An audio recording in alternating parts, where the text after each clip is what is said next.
Hi, I'm Cort Vaughan. I'm training for the Ride to End Polio. I'm a member of the Rotary Club of Greater Bend. It's in Oregon. I'm currently serving as the Zone 25 End Polio Now coordinator. That covers the Pacific Northwest from San Francisco to British Columbia. I'm also a polio survivor.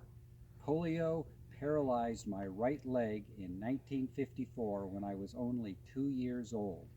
There was an epidemic of polio in the early 1950s. Every summer, thousands of children were paralyzed. And in 1954, over 35,000 children in the United States were paralyzed. Parents were panicked. The swimming pools were closed. The movie theaters were closed. Parents were afraid to let their kids out to play. I was just a normal toddler.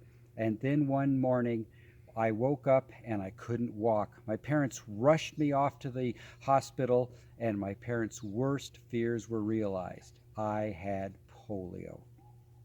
I immediately got put in the isolation ward with other kids who had polio, and I spent 2 weeks there recovering from the initial polio infection. No one was allowed to visit me but the medical staff at the polio ward. Finally, I was put into the rehabilitation ward where my parents could visit me, and I spent 3 more months there going through daily physical therapy. Finally, I was fitted with a brace, and I learned how to walk all over again and was released from the hospital.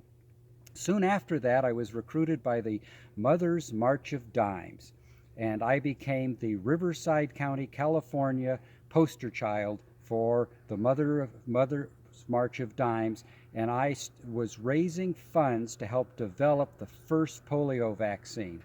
It was released 6 months later in 1955, the Salk vaccine, and not many years after that, polio was eradicated from the United States. However, there were still over 350,000 cases a year in the rest of the world, and so I'm happy that Rotary has gotten involved and made a pledge to the world to rid the world of polio so that no child will ever suffer from polio again. Well, after I got released from the hospital, I continued my physical therapy, and then as a teenager, I endured multiple corrective surgeries so that I would be able to continue to walk. And I was hoping maybe I would get rid of that clunky brace and be able to walk without a brace. That didn't happen, but now I wear a plastic brace instead of that leather and metal one.